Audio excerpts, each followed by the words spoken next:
unless you have a property that's over $1 million, cost seg doesn't make sense.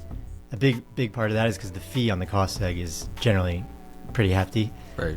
So we wanted to essentially democratize access to tax strategies that at one point were only available to the wealthy, like the very, very wealthy. It's hard to add a lot of value like that.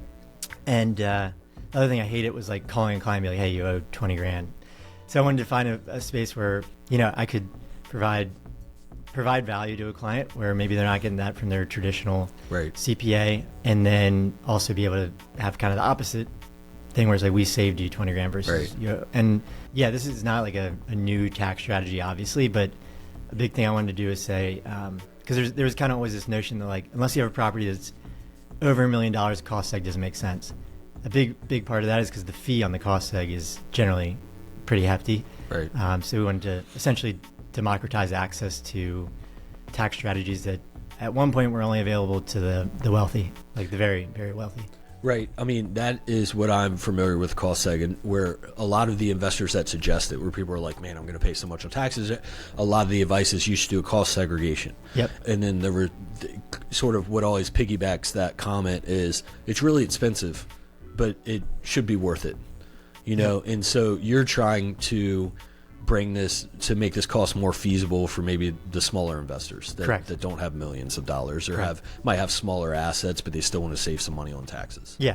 Yep. And then even like, whether it's the smaller or the people that are syndicating and are a little tighter, and even upmarket people, are still looking to save some money. So, so we're looking to serve a broad base, but we've started to find a niche in that kind of smaller, like long tail of the market.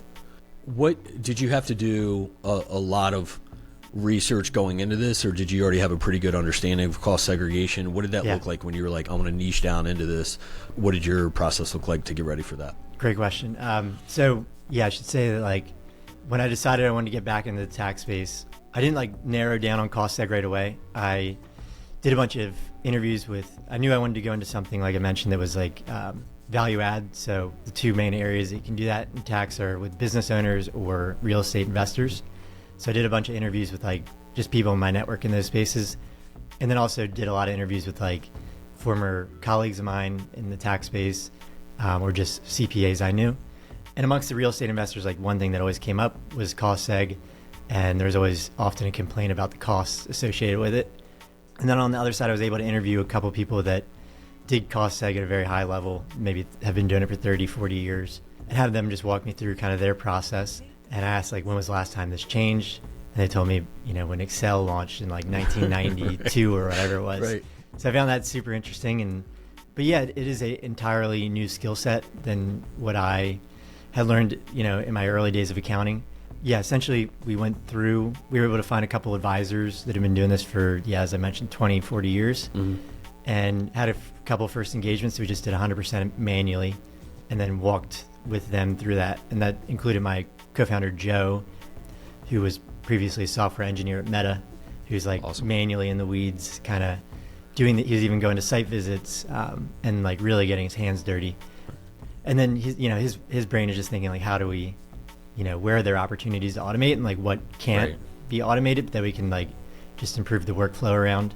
So I'd say probably like our first cost segregation study we did as part of SegTax was this time last year. So last November. So from like November to March, we did everything manual, just traditional.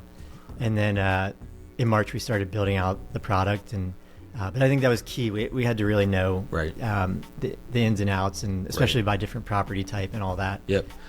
Before we even wrote a single line of code. That's a great way to do it. I also like that you look for something that wasn't easily replicated by vibe coding or anything like that, because I see a lot of these other businesses popping up, and I'm like, someone's going to be able to write that like pretty quickly. But I understand what you mean about like wanting to know everything about cost segregation, hands-on, manual, before you try to automate anything or bring this new technology into it.